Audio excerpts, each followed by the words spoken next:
जय श्री राम बंधु, स्वागत है आप सभी का अध्यात्म गुरु यूट्यूब चैनल में एक बार फिर।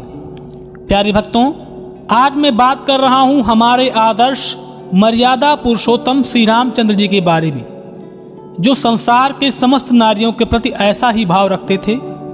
आजकल हम सभी लोग अपनी माँ को माँ और बहन को तो बहन मानते हैं, और दूसरे की माँ को माँ और बहन को बहन तो कहते हैं, परंतु हमारी दृष्टि में वह भाव नहीं आता जो अपनी माँ और बहन को लेकर आता है।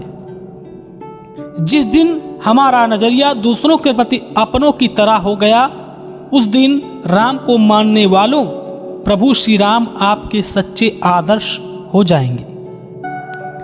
हम लोग राम को मानते हैं, लेकिन राम की नहीं मानते हैं। सज्जनों, आज मैं आपको ऐसा प्रसंग सुनाने जा रहा हूं, जिसे सुनकर आपको ज्ञात हो जाएगा कि हमारे प्रभु श्री राम की सोच नारियों को लेकर क्या थी। यह प्रसंग उस समय का है जब माता जानकी को रावण हरण करके लंका में ले गया था और उन्हें भयंकर राक्षसियों के बीच अशोक वाटिका में छोड़ दिया था। वह नाना प्रकार के धमकियों से सीता माता को भरमाने की कोशिश कर रहा था। इधर प्रभु श्री राम सागर पर सेतु बनाकर लंका की धरती पर पहुंच चुके थे और युद्ध का आगाज भी हो गया था। उस युद्ध में काफी योद्धा रावण के मारे जा चुके थे।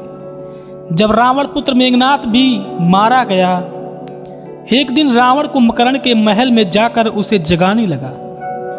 कुंभकर्ण के जागने पर रावण ने कहा, हे भाई, ऐसी नींद किस काम की जिससे सोने की लंका खाक हो रही हो। पुत्र मेघनाद मारा जा चुका है, बहन शूर्पणखा के नाक कान कट गए हैं। रावण की यह घबराहट देखकर कुंभकर्ण व्याकुल होकर बोला, भाई साहब, ऐसी कौन सी विपत्ति आ गई है जिससे तुम इतने घबराए हो।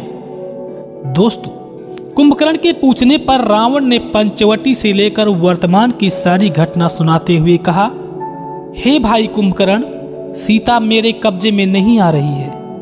कुंभकर्ण कहने लगा, हे दशानन, स्त्रियां तो जेवर की भूखी होती हैं। तुमने सीता को जेवरों का लालच क्यों नहीं दिया। रावण ने उत्तर दिया, हे कुंभकर्ण, मैंने तो सीता के सामने सोने की लंका तक रख दी थी, परंतु उसे लंका की तरफ देखना भी तो दूर, बल्कि उसे थूका तक नहीं। जब मैं भी उसके पास जाता हूं, वह अपने मुख से राम का नाम उच्चारण करती रहती है। कुंभकर्ण ने कहा, हे भाई, तुम मायावी हो। अपनी माया से तुम श्री राम का रूप धारण करके उसके पास क्यों नहीं जाते।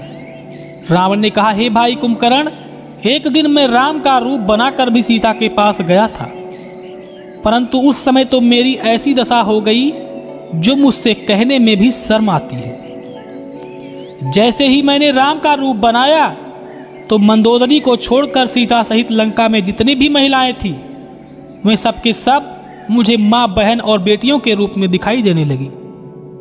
इसीलिए तुरंत ही मैंने राम का रूप का त्याग कर दिया।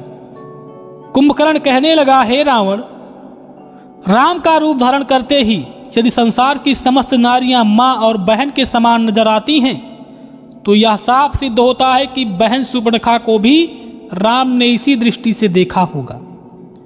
इसका मतलब यह है कि बहन शूर्पणखा के कर्मों का परिणाम हम सबको भोगना पड़ेगा। श्री राम वास्तव में कोई महान पुरुष है। धन्य है ऐसे देश की नारियां जो दूसरे देश में जाकर भी अपने सतीत्व को और अपने मन को बांध कर रखती हैं। मैं ऐसी नारियों को नमन करता हूं। दोस्तों, यदि यह प्रसंग आपको पसंद आया हो तो मेरे वीडियो को लाइक जरूर करें और कमेंट में जय श्री राम जरूर लिख सकते हैं। और जिन लोगों ने अभी हमारे चैनल को सब्सक्राइब नहीं किया है, वह हमारे चैनल को सब्सक्राइब कर लें, जिससे हमारे आने वाले सभी वीडियो का आनंद आप लेते रहें। आप सभी का इस वीडियो को देखने के लिए बहुत बहुत धन्यवाद।